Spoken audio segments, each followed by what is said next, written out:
Welcome to my channel. இன்றைக்கி நம்ம அதில் புளிக்காய்ச்சல் பண்ண போகிறேன்.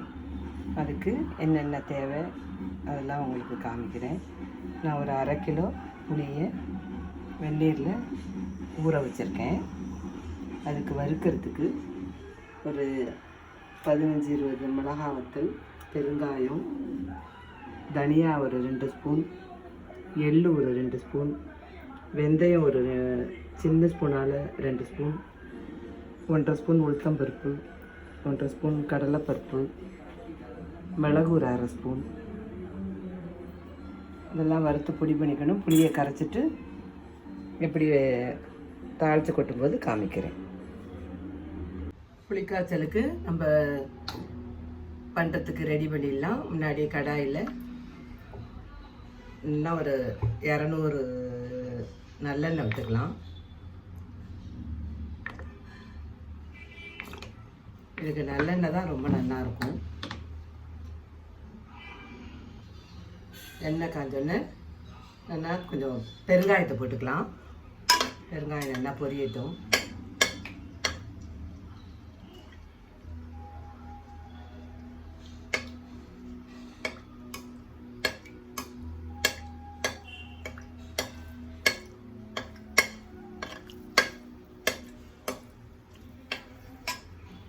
வெங்காயத்தை போட்டுட்டு ஒரு 2 ஸ்பூன் கடுகு போட்டுக்கலாம்.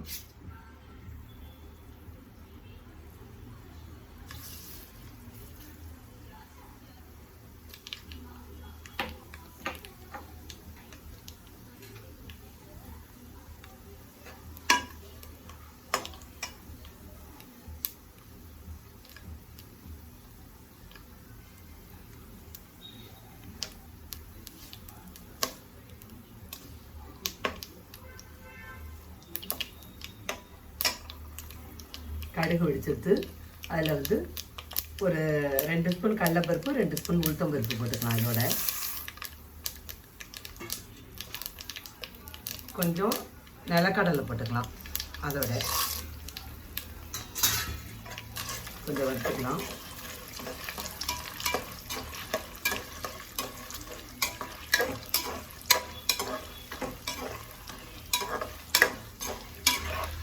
எல்லாம் சவரட்டும். அதில் ஒரு 6-7 மிளகாய் வத்தலை கட் பண்ணி வச்சுருக்கேன் 2.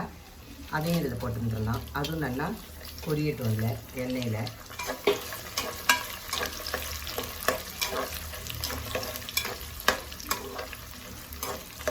கடுகு, உளுத்தம்பருப்பு, கடலைப்பருப்பு, நிலக்கடலை, பெருங்காயம், மிளகாய் வத்தல் இதெல்லாம் நல்லா வறுத்துக்கலாம்.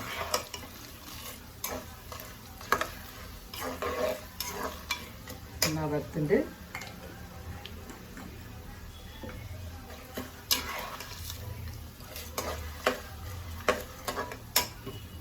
நல்லா ஒரு கருவேப்பிலை ஒரு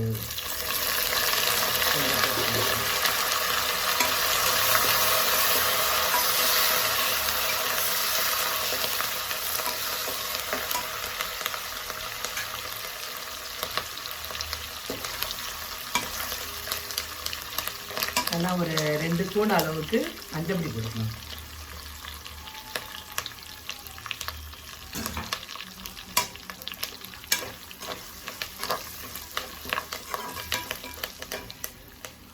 இப்போ நம்ம கரைச்சி வச்சுருக்க அந்த புளியை இதில் போட்டுடலாம். புளியில் கொஞ்சம் கொஞ்சமாக ஊற்றலாம், இல்லைன்னா கையில் ஆவி எடுக்கும்.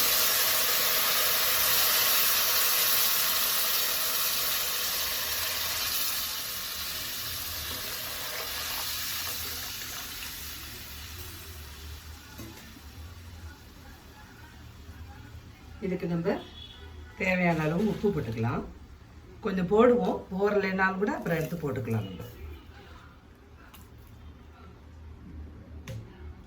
அவ்வளோதான்.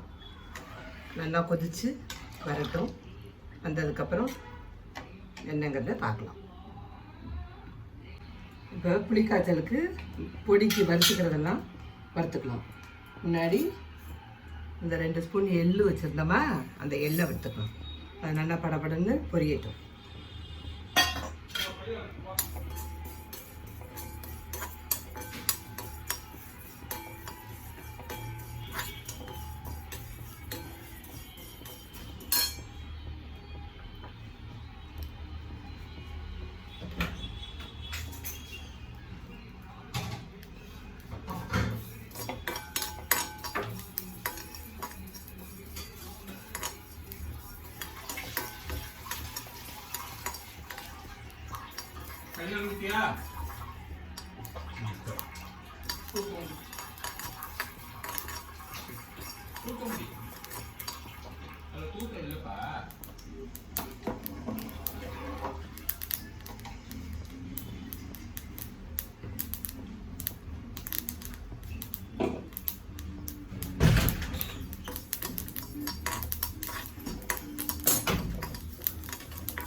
எள்ளு படபடன்னு வெடிக்கிறது. அது வெடித்த உடனே தட்டில் மாற்றிக்கலாம்.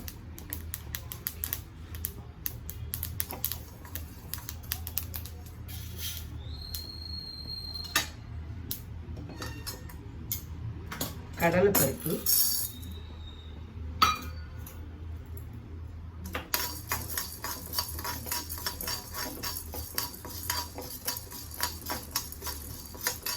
கடலைப்பருப்போட இந்த உளுத்தம்பருப்பையும் போட்டுக்கலாம்.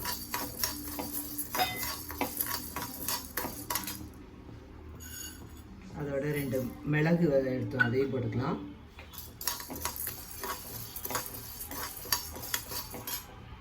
தனியா அதையும் போட்டுக்கலாம்.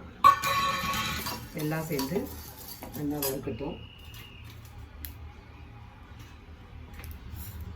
வெந்தயத்தையும் இதிலேயே போட்டுக்கலாம். எல்லாத்தையும் நல்லா சவக்க வறுத்துடலாம்.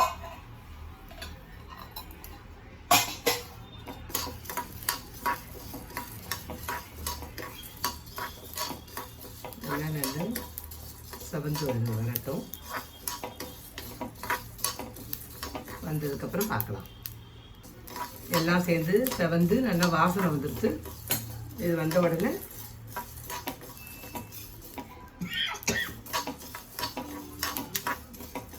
பொடி இல்லாத எல்லாமே ஒரே மாதிரி செவந்து வந்துடுது.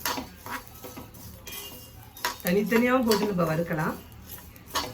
இது மாதிரி வறுக்கிறதுக்கு நமக்கு சரியாக வந்ததுன்னா இது மாதிரியும் வறுத்துக்கலாம். இல்லைன்னா ஒன்றே தனித்தனியாக போட்டு வறுக்கலாம்.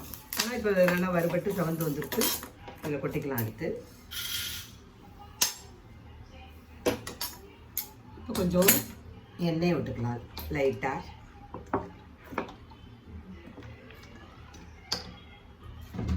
ஏற்கனவே புளிக்காய்ச்சலில் கொஞ்சம் புளி போட்டிருக்கோம்.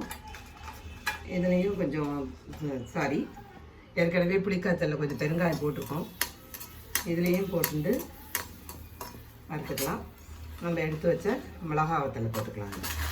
இது நல்லா வறுபட்டுன்னா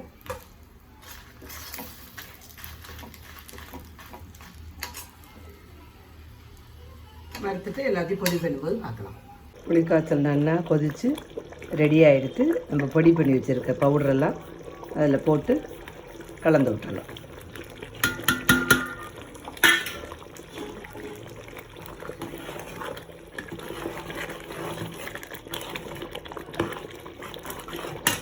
இதில் நான் இறக்கி வச்சோடனே பச்சையாக 2 கருவேப்பிலையும் போட்டு மேலாக கொஞ்சம் நல்லெண்ணெய் விடுவேன்.